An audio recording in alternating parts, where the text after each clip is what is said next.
It really, it's crazy, but it is every day. I'm like, all right. I know. Take a deep breath. What's gonna happen now? I know. I mean, things have been, I feel like it's been like one step forward, two steps back, one step forward, three steps back. It's been rough. It's been hard to see, and especially, but I'm glad that people are now paying attention to the epidemic that is Black trans women Yeah.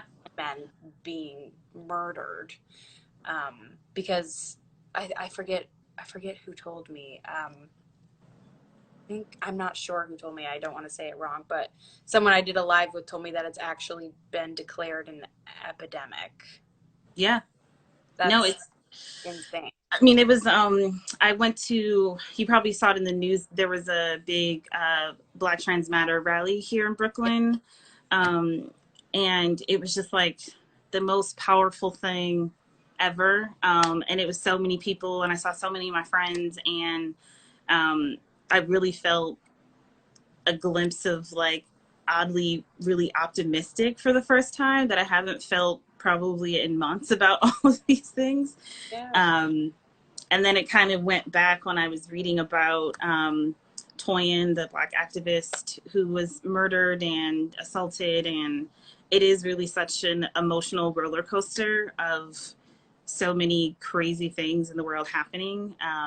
And still having to work and show Yeah. up for your friends and your family and do all these things.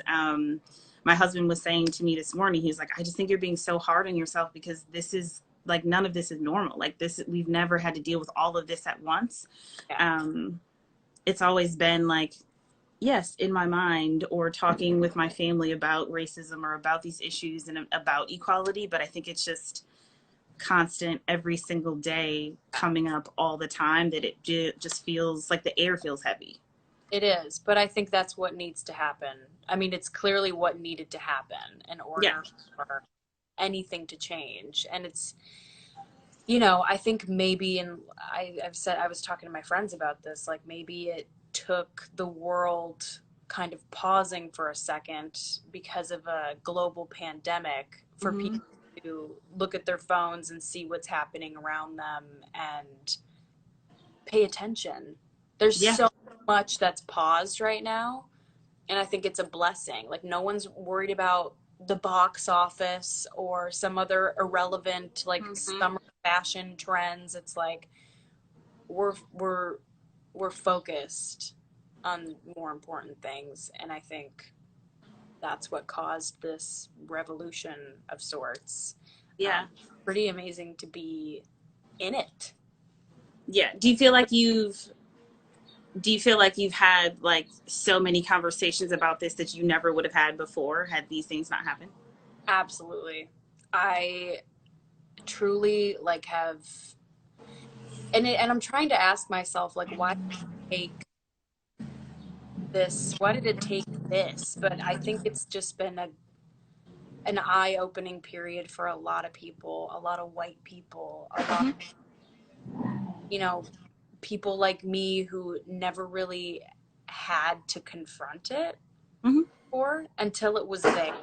And you were Right. like, whoa, you can't avoid it now. And now every day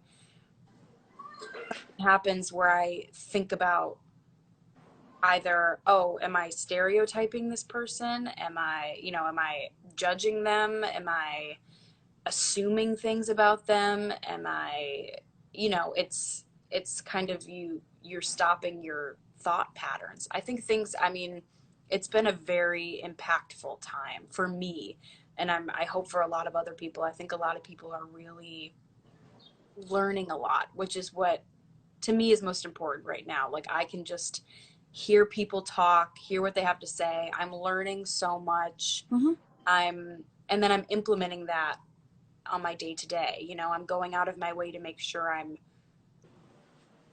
alert. I'm aware of the things happening around me. And if there's something that happens if I see racism in front of me, I can call it out and see it Right. is. Whereas like my blinders were on before because I Yeah. had, it wasn't, it wasn't something that I was on the other end of. So I wasn't taking time out of my day to even think about it, which is the unfortunate reality of, I think, most white people. I'm not going to say most white people, but I think, it's like it had to be shoved down our throats in order for us to be like, oh shit, I see it.